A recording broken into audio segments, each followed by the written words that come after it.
explosions at two bus stops, near entrances to Jerusalem on Wednesday morning, left one person dead and at least another 18 people hurt, police and medics said.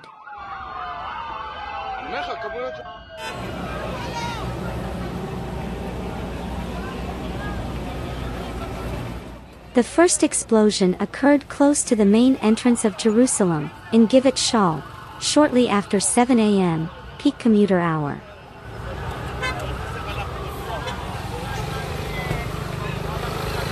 The explosions came hours after a Palestinian 16-year-old was killed by Israeli forces in the occupied West Bank city of Nablus, according to Palestinian officials.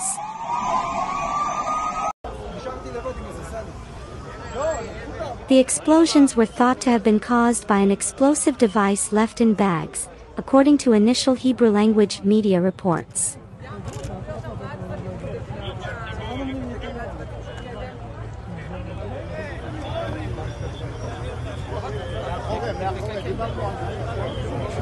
While the cause was still being determined, the incident came as Israeli-Palestinian tensions are high, following months of Israeli raids in the occupied West Bank.